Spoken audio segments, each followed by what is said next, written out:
everybody, and thank you for tuning in to the Liberty Report. With us today is Daniel McAdams, our co-host. Daniel, good to see you today. Good morning, Dr. Paul. How are you this morning? Doing well. Good. So, let's see. What should we talk about? Politics? I don't want to talk about the election. No. It was pretty boring. Yeah, it was pretty boring. But sad, too, you know. Yeah, what a mess. Yeah. So, I don't think the world is going to get better or that much worse in the next 24 hours, but the trend isn't good for our country. Yeah. And we'll talk a little bit about the trend in our law enforcement agencies. Now, there's something that we can sort of... Big scandals, yeah. Sort of see and count what's going on. And that has to do with the policemen, the FBI, the people who are supposed to protect us and be trustworthy, which they have been able to achieve over the years. But right now, it's a big controversy. And that has to do with what's going on with Musk. Musk now has this Twitter company, and he fired somebody last night over the weekend. He said, look, you can't do that. It's almost like you're going against us. But, and that was getting rid of the FBI agent that came over and worked. That's where they were recruiting him from, Twitter. Yeah. That's before Musk. Yeah. So, but he was participating. And but yesterday he finally got Musk's attention, and Musk, of course, he's a man of action. He took action. He fired the guy, but to us, we might even define this as a heroic effort. Bad guys, bad policy, FBI doing harm, and Musk invests his money and starting to clean this up. So journalists would say, hey, this is the kind of journalism we need. This is just wonderful that he does it. Didn't happen. It didn't happen at all. So we have to at least take a look at this and try to make a suggestion on what we can do to improve it. But it is a real mess, because the FBI has been not involved just recently, but all the way, especially 2016. They became notorious in 2016. And one thing they don't talk about, because there was an election yesterday, and they said, see, Trump is destroyed forever. Now, I have a very superficial type of an opinion, thinking that this exposure that's going on, why should this hurt Trump? Yeah. Because he says there's corruption among the crowd. But anyway, you're not going to hear it from the media, and it's just as an expression of chaos in our law enforcement agency. So hopefully some good will come from it. We certainly want to cheer Musk on, but I still, if he were in this room, I'd ask him a couple questions. Yeah. Well, this is a massive scandal, Dr. Paul. I mean, this is it should be the headlines everywhere. Let's put on the first clip just to get us started on this. This is from Hedge, but it's been covered in a lot of places. My jaw hit the floor. Musk fires Twitter's FBI Russiagate lawyer for vetting debacle. You can see the guy on the right, James Baker, who has been everywhere involved with Russiagate from the beginning. He finds his way in Twitter, pre-Musk Twitter, where he's involved in the censorship program. Matt Taibbi, as we discussed, on Friday they did the Twitter Papers Volume 1 with some bombshells, but something happened. They were supposed to release the second batch, and something happened. It didn't show up, and then finally yesterday, Matt Taibbi told us why in a Twitter thread. He says, on Friday, the first installment of the Twitter files was published here. We expected to publish more over the weekend. Many wondered why there was a delay. We can now tell you part of the reason why. On Tuesday, Twitter Deputy General Counsel and former FBI General Counsel Jim Baker was fired. Among the reasons, vetting the first batch of Twitter files without knowledge of the new management. And put on the next one, there's a couple more points to make. Over the weekend, while we both dealt, and this is Matt Taibbi talking about himself, and Bari Weiss, who's a journalist who's been handed by Musk the papers as well. Over the weekend, when we both dealt with obstacles to news searches, it was Bari Weiss who discovered that the person in charge of releasing the files was someone named Jim. When she called to ask Jim's last name, the answer came back, Jim Baker. My jaw hit the floor, says Weiss.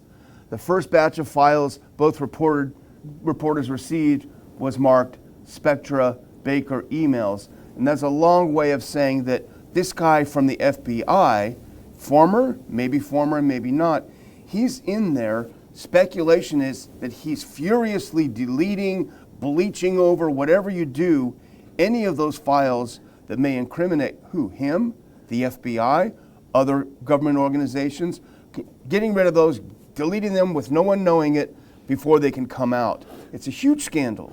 Well, the first thought that came to my mind is that this isn't the first day I heard the name Jim Baker, and that there was a problem going on, and that there was a connection to Twitter.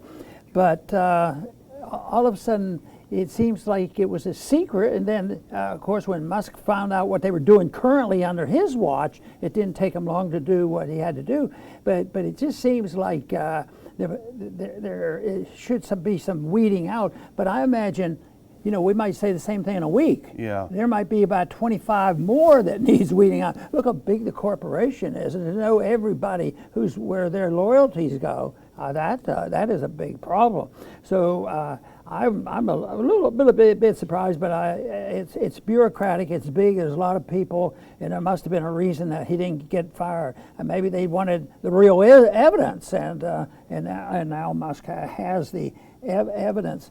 So that to me is something. But we should be very pleased that this is happening, because it's if one thing, it makes me think that how can this hurt Trump? But the media would handle that. They'll make sure it hurts Trump. But this more or less verifies some of the things that there's been dishonesty in elections. And I think if they go back, but the problem is the history of this, the real history, the true history, might take some investigators, and they have trouble finding good journalists. Yeah. It might take them years to really pin it down and know exactly. But there's a lot of evidence out there now, and people,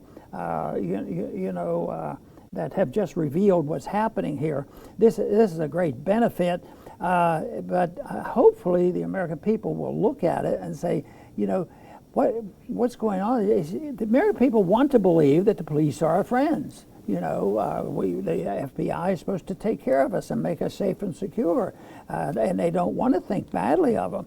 But right now, there should be no reason why should it ever trust them. What they do and what their ability to charge people, help create crime, and then charge people and take them before the grand jury, and they all get indicted. Yeah. Well, the real question when we think of Baker in the back room hitting delete, what kinds of files, what kinds of evidence was he deleting? Now, was it something pertaining to the company, or was there perhaps evidence of wrongdoing by certain people in the FBI? Was there criminal activity that went on that he's trying to cover up? In that case, this isn't just, well, look what this company's problems are, but the question is, physician, heal thyself. You have this guy whose career was upholding the law, and here, but possibly, we don't know, because we don't know how much, if what anything was deleted. Maybe he's covering up law breaking itself, in which case you need to have a real investigation, not just by Musk, but by the authorities. So there's one thing about that we don't know that should be thought about. Put up this next clip, because this is more about Baker. Baker's a weird guy. More than that, he's an evil guy. And here's what Taibbi says. Baker's a controversial figure. He's been something of a Zelig of FBI controversies dating back to 2016, from the Steele dossier to the Alpha server mess. He resigned in 2018 after an investigation into leaks to the press. So this guy was involved in passing the bogus information from Hillary's campaign to the media, suggesting that Trump had a secret channel of communication to a Russian bank. That was all a lie. The Steele dossier, which Baker pushed, was a huge lie. And we also know that Baker was intimately involved in the persecution and prosecution of Michael Flynn. Yeah. So he's involved in all of these areas, and suddenly he finds himself a major gatekeeper at Twitter, trying to keep these things he was involved in from coming out. And it's very, very, very concerning. I'm going to do one last thing about this, Dr. Paul, because this kind of sums it up. This is this next Twitter is this. The first one is from Lee Fang, who's also a journalist, and this kind of puts it in context. Twitter's former top attorney James Baker was formerly an FBI attorney who passed on fake dirt from Hillary's campaign operatives in 2016, alleging a secret online portal from Russia's Alpha Bank to Trump.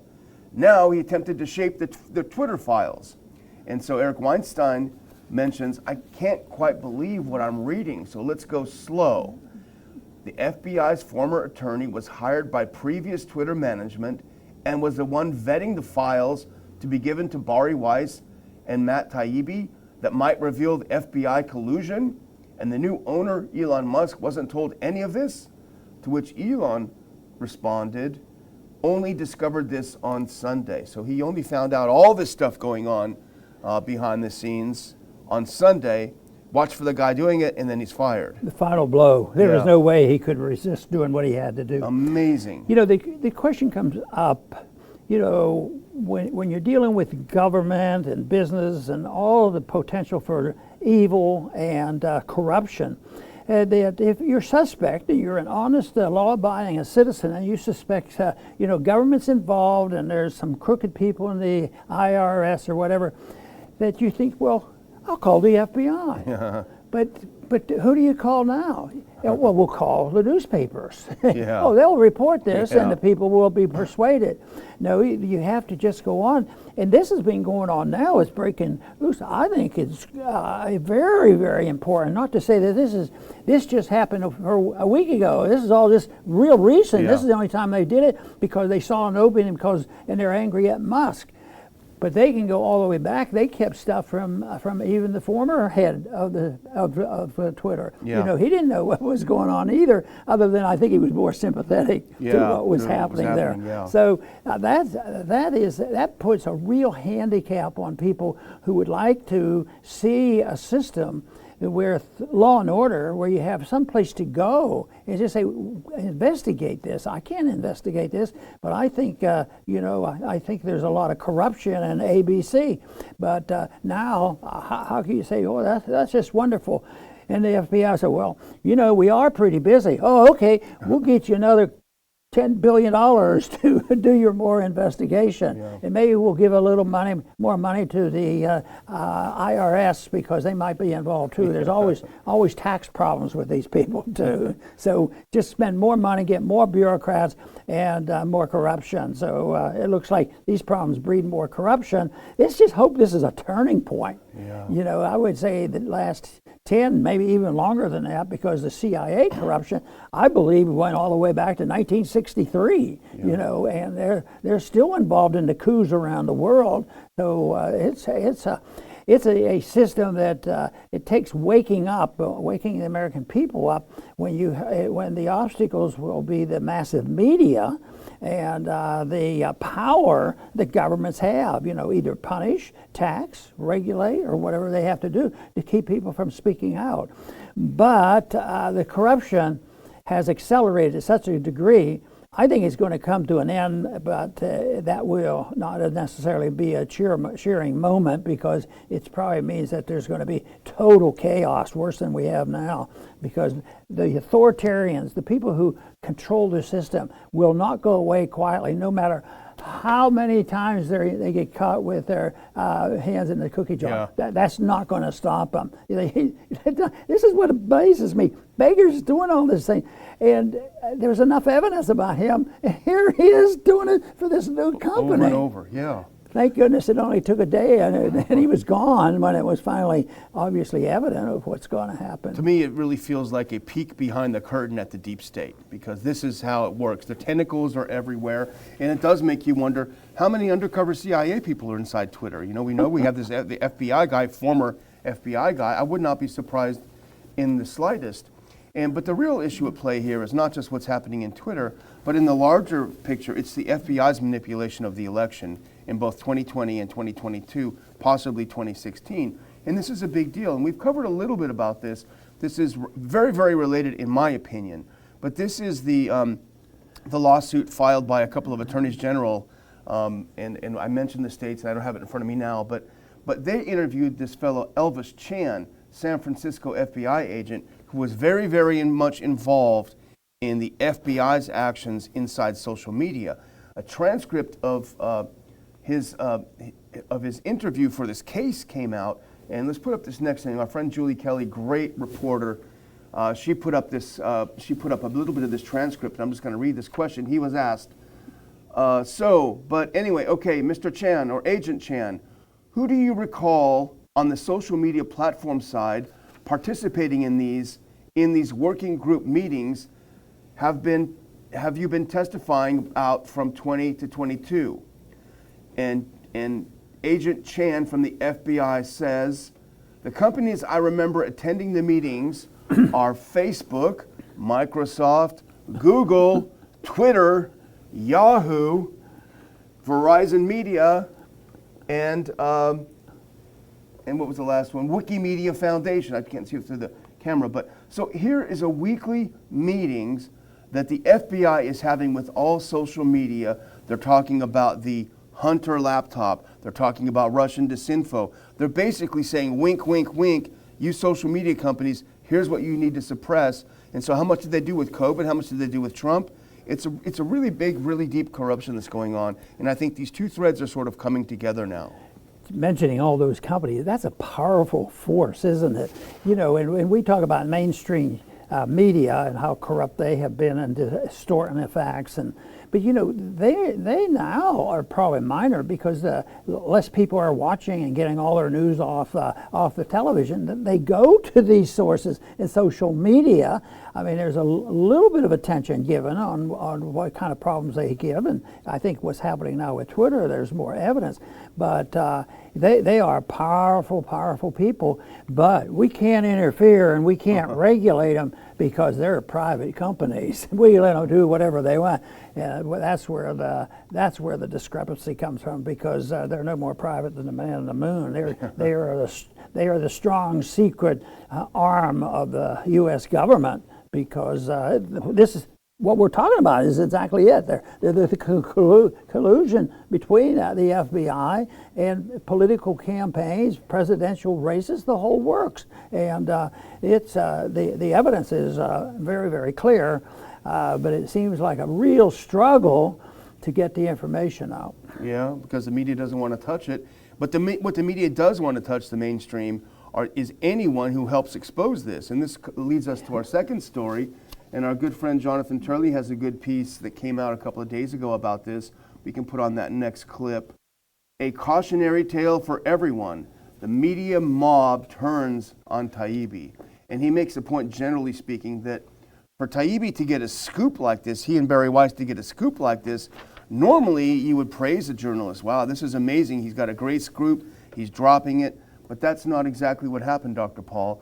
He's been ruthlessly attacked by his fellow journalists. You know, this is part of the abuse and control of the First Amendment, because if you happen to have been on the internet and Twitter and you said the wrong thing, you could be taken off and punished and canceled, and that we've talked about a whole lot. So that's essentially what they're doing here. Is they're canceling people. The reporters turn on their own, but that is the same thing. That's how menacing this is, because the physicians, the physicians organizations all turned on the doctors who were telling the truth and reporting scientific evidence of about what was going on with COVID, and they get punished and thrown out, and it's still going on, and they lose their jobs. And here, Taibbi, I imagine he's such a talented person that he's going to find a place, because everything is not dead and gone. I mean, maybe try to look for the positive. More people will know his name today than they knew yesterday. And say, oh, he's on our side of this, and maybe he'll maybe he will have another outlet that will far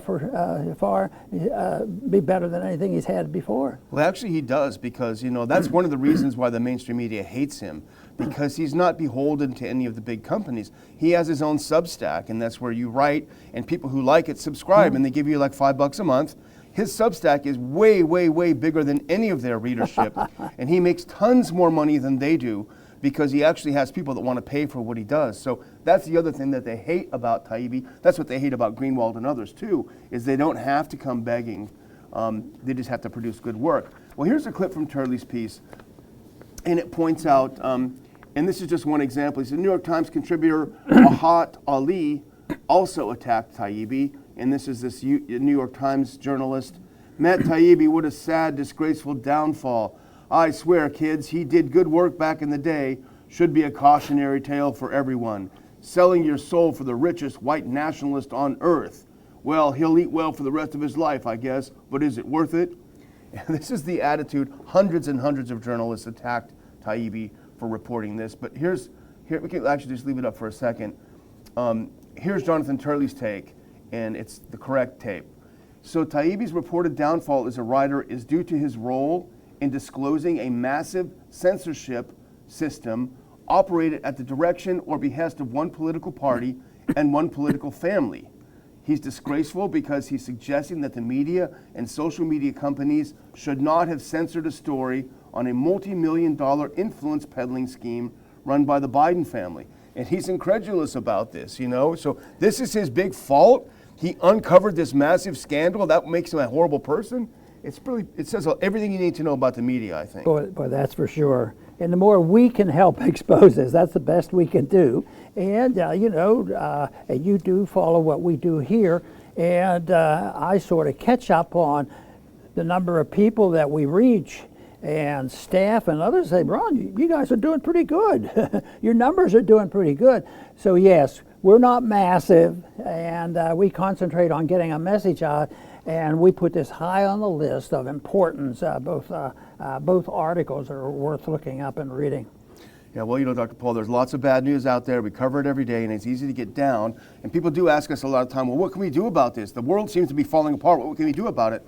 Well, one of the things you can do is take care of your family and take care of your food supply. And thanks to our sponsor here at the Ron Paul Liberty Report, forpatriots.com, you can get that food supply for yourself and your family at a reasonable cost. Delicious food, breakfast, lunch, and dinner. The number 4patriots.com provides not only food, not only 3-month supply, 6-month supply. It's food that lasts for 25 years. It's easy to store, easy to stow away, easy to have, and it's not just for a nuclear disaster. There are plenty of weather problems that we have, and you can just whip out some of this food, boil it up, simmer it, serve it, and your family is taken care of. So enter the code RON for a 10% discount at 4patriots.com. You will get free shipping for every order of $97 or more, and of course, their famous money-back guarantee.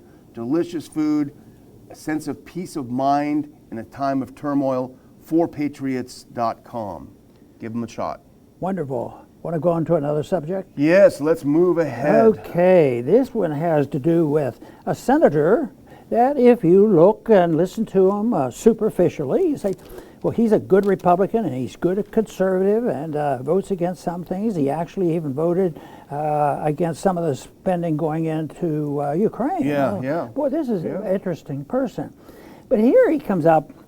The most important thing is the only reason why he's bringing this now is he doesn't want people to send so much money to Ukraine because we might come up short. We have to send it to Taiwan. They need more weapons. And so he's a real, somebody said he's the biggest super hawk in the Congress, against China. So that's what his big goal is to get more people sending more money over to Taiwan. And I keep thinking, we've already stirred up a mess, in Ukraine and the Russians. That could get worse, any day if we keep seeing bombs occurring in Russian territory. So what could happen there? And they say, well, it wasn't us. That's what the Americans say. Well, it was our money, and if we're involved, we go a long way to look for a fight. well, no, we want to split it up. We want to send some of the people in the other direction. We just want to send them to Taiwan and send them weapons and stir up more activity. I think it makes no sense whatsoever. You know, China right now, they just distort things so much. Yes, they have they violate civil liberties of some of their people. Yeah. And I can't imagine that happening. So they're doing that. So yes, they have their problems, but they have economic problems too. You know, this idea that they're king of the hill, it's not true. And because they were involved in inflation, they have to have a correction too. But nevertheless, we're over there stirring up trouble, and the people who do that, a guy like Hawley, thinks that it's endless. In this little blip that he put out here, I don't think he talked about there's limits. You know, well, we can't print money forever. But right now, he's pushing for sending big-time weapons over there, and the Chinese have already reacted by saying that will, instead of them saying that will restrain us, that it's going to incentivize us, because we're going to be very annoyed if he put those kind of weapons on Taiwan. Yeah, it's, you know, an empire on its last legs picks fights with everyone and anyone and everyone, and that's what seems to be happening. You know, I mean, Hawley, as you say, he's an impressive guy. He's a good questioner. We were talking before the show. He's a pretty good interrogator when it comes to the bad guys. But in a way, he represents everything that's wrong and bad with the Republican Party. Oh, we should stop arming Ukraine. We should stop spending all this money in Ukraine because we need to send it to make China mad. We need a war with China, not Russia. You know, so it's really everything that's bad with the Republican Party. The future, if the Republican Party is to have any future, this is my personal view, Dr. Paul, it is to become a party of anti-war, of the blue collar, as Trump tried to do. That's the future of the party, not these old retreads. But it does make you worried. His view is not prevailing. We're going to send more money to Russia. As you point out, it's escalating. We reported earlier this week on that strike deep within Russia, and apparently it was an old Soviet surveillance drone made in the 70s. But somebody, I don't know who, wink, wink, somebody very, very significantly modified it, put in a whole, I'm not an expert on technical things, but a whole new motherboard, a whole new computer system inside of it, and modified it from being a surveillance drone to being a long-range missile. Somebody did that. Maybe it was Zelensky in his basement. He is the person of the year, as we know, in Time and the Financial Times. Maybe he was down there soldering and fixing this thing up. Maybe it was someone else. Maybe it was someone in Langley. Nevertheless, there is a huge, huge danger. People like Hawley, they may be tactical allies on Ukraine, but they really are part of the problem. You know, I want to make a point about this because there's another recent poll. If we follow some of these polls, it shows that over the last year, the support for spending all this money in Ukraine goes down and down. And again, this current step is less Americans supporting the war. At the same time, excuse me, Yeah. Excuse me a minute. Go ahead. Yeah, well, you're referring to something we saw recently on anti-war, which is a new poll that came out showing that Americans are increasingly concerned about the money sent to Ukraine, and the support for sending money is going down, down, down. And the disconnect is that the people are getting, much more reluctant to spending all this money. At the same time, Washington's almost like a different place. The people are saying this. At the same time, you have a guy like this that has a record of being a good Republican conservative, fiscal conservative, and wanting to spend more money and aggregate more things overseas. So there is a disconnect there, and once again, maybe it has something to do with media. Who knows? Yeah. Do you think the military-industrial complex has any influence in the media? I just wonder about that. But they're happy with this now. So we need to get the polling here is good. It means the American people are disgusted. Maybe they're not going to wait 10 or 20 years and thousands of Americans dying. But it's time. We've overspent already.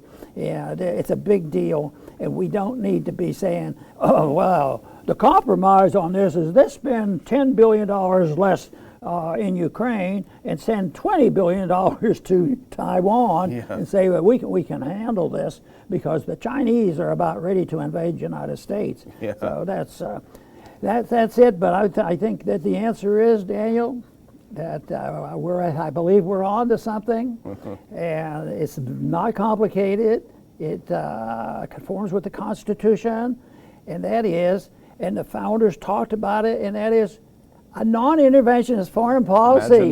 Don't have standing armies and don't go around the world. And the last restraint for all of this is you can't go to war and you can't drop bombs on people unless the Congress gives approval and the people know about it. And look, how many people have died at our hands, both the innocent as well as our military people since World War II. It's never been, as far as I'm concerned, actually a constitutional war or a moral war. Nobody became more free after we dropped all the bombs. You know, it's always an excuse to do that. So I would say, that it's available to people if they would just, pay attention. And this is the reason why we support so strongly non-intervention. Well, I just want to close really quick, Dr. Paul. I know we need to shut it down, but I just want to do a shout out to our friend James Cabral.